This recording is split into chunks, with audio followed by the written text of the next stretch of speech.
Glen Berteau is a former high school All-American football player. He stayed active throughout his life. When he turned 67, he showed his grandchildren he still had it by doing handstand push-ups. He seemed to be in the picture of health until November 25th of last year. So what happened? Take a look. Glen Berteau is an author and senior pastor of the House Modesto in Modesto, California.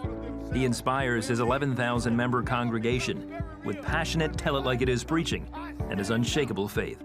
Recently, Glen faced what seemed to be an insurmountable crisis. He suffered a cardiac arrest just weeks after finishing his latest book, Why Am I Not Healed When God Promised? Glen was clinically dead through 40 minutes of CPR and spent 5 days in an induced coma, hovering between life and death. Today, Glen Berteau is very much alive and here to share how he won his war with death. He wants you to receive a miracle too. To bring us the rest of the story, Pastor Glen Berteau joins us now via Skype. Glen, welcome to the program. Well, thank you. And I want to thank 700 Club for the ministry over the years that you have given to the body of Christ. It's just been tremendous. Oh, thank you, Glen. Well, let's go back, if we can, right now to November 25th last year. You and your wife are on your way to a birthday party. Walk us through what happened that evening. Well, what we have is on Monday night, we have a prayer meeting. And the prayer meeting, before the prayer meeting, my wife was going to have a pre-birthday party by her prayer team. I'm sitting at home. I was tired. I preached 3 times the day before, and this is on a Monday night. And she said, why don't you come with me? And I said, I'm really tired. I really don't want to go. And normally, I would have stayed home, and my wife would have found me after she got back about 2.5 hours dead in a chair. She would have found me. But she talked me into going with her. So I drive the car, drive all the way up to the church, 30 minutes away. We go into a little area here where we have to prepare to go into our services. And I walked out to the car. We're to go around to the other side of the church where her party was before the prayer meeting. And people were gathering for the prayer meeting. I walked outside, apparently, went in my car, sat in a car, and my wife comes out about a minute later, and my head is back. I'm leaning back like this in the seat of the car. And she says, Glen, what's the deal? Let's go. We got to get over to the party. Of course, I'm not responding. I'm dead. I'm gone right there. I had a cardiac arrest.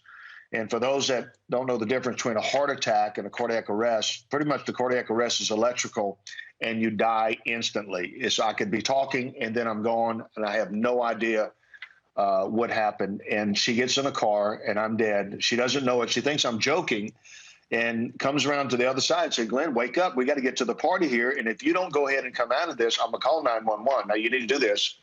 And so I was gone. All of a sudden, another one of these angels that's in our church was a nurse practitioner. Listen to this, too. She was a 20-year cardiac arrest nurse training paramedics, out of all things. She's from Canada, and the only job that she got was one in my city out of the whole country that she was qualified to come to. She parks 2 places beside my car coming into the prayer meeting. She was in my wife's prayer team. As she's walking in, she hears my wife say, Glen, wake up, Glen, wake up. As she walks, she said, the Lord told me, go back, you can help pastor. So she walks back over to me and she said, I put my fingers on your neck. You have no pulse. You were dead. You were gone. There was no life at all in you. I drug you out of the car. Your feet was still in the seat of the driver's seat. I started CPR on you, and I didn't know what was going to happen. And then after 5 minutes, she said, the Lord told me to stop. And I take his hands off. She took her hands off of me. And she says, you opened your eyes, you threw your hands up and said, oh, God, and you died again. And what that told me, she says, is that I felt now your spirit went back in your body, and now I need to keep trying. That's what she was saying that happened. Did you have any indication before this? I mean, it sounds like you were in great shape physically. Did you have any indication that this could happen? I didn't have any indication this would happen. I mean, it was like, it's just like a light switch. It was, I had preached the whole day before. I was tired some, but I'm always kind of tired on Monday after I do that, and had no idea. No, I didn't have any idea. It was a total shock. It was with the doctors. They don't really understand how it happens, but it was a perfect storm, I think, of a lot of things that happened at once and caused it to happen. But they can't really pinpoint exactly what happened, and that I died. Yeah. You were put into a medically induced coma, and you had a dream during that time. Tell us what your dream was. Well, I had died 8 times. I died 8 times. I died 7 times right there at my church. The hospital's right across the street. They finally got me after 45 minutes over to the emergency room, and I died the 8th time there, which is ironic in a sense because the Bible says the number 8 means resurrection and new birth. And so I'm in the hospital, and they gave me 0% to live, told my daughter to bring a funeral dress when she comes. And they didn't even work on me when I went in. I was number 8 or 9 on their kiosk to work on to save the life, but I was too far gone.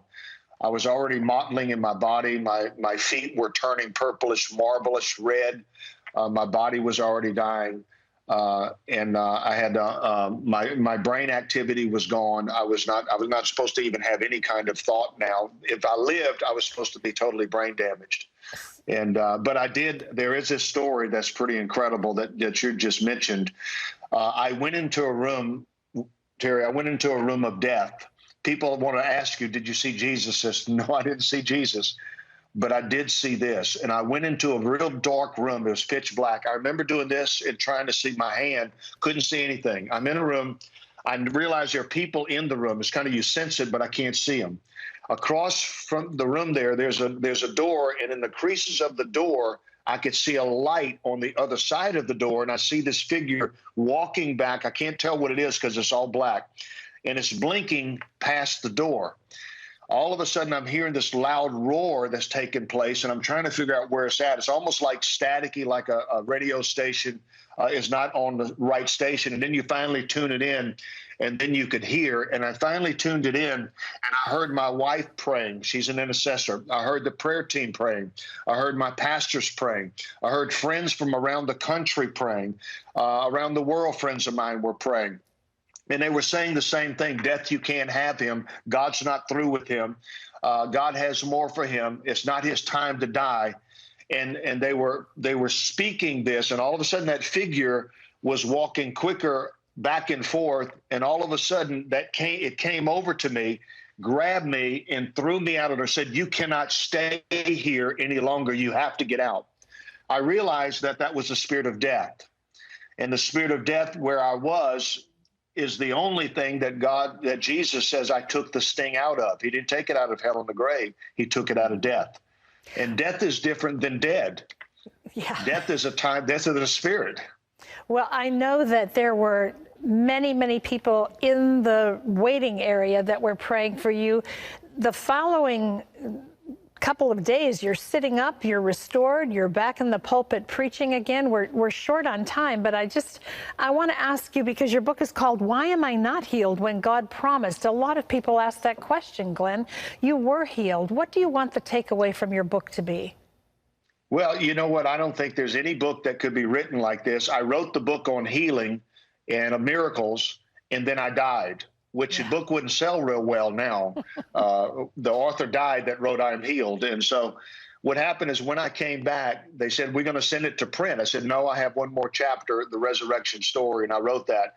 And who would have thought that everything I wrote about in my book is what I needed to have a miracle in my own life? Yeah. I don't know if that would ever happen again. Is that the principles and the things that I talk about in the book, anybody that has been through sickness, any family members, you have to read this.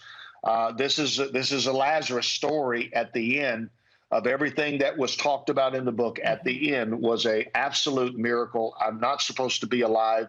My kidneys were never to work again. My lungs, my bladder, everything was gone, and God has totally healed me, and I'm in a recovery stage and doing well right now. Well, we're so glad for your recovery. It is a remarkable story, and there's a lot in here about the power of prayer and the how-to of prayer when you're praying for someone in a desperate situation. Why Am I Not Healed When God Promised? By our guest, Glen Berteau. Again, thank you so much for being with us today. It's great being with you. Thank you.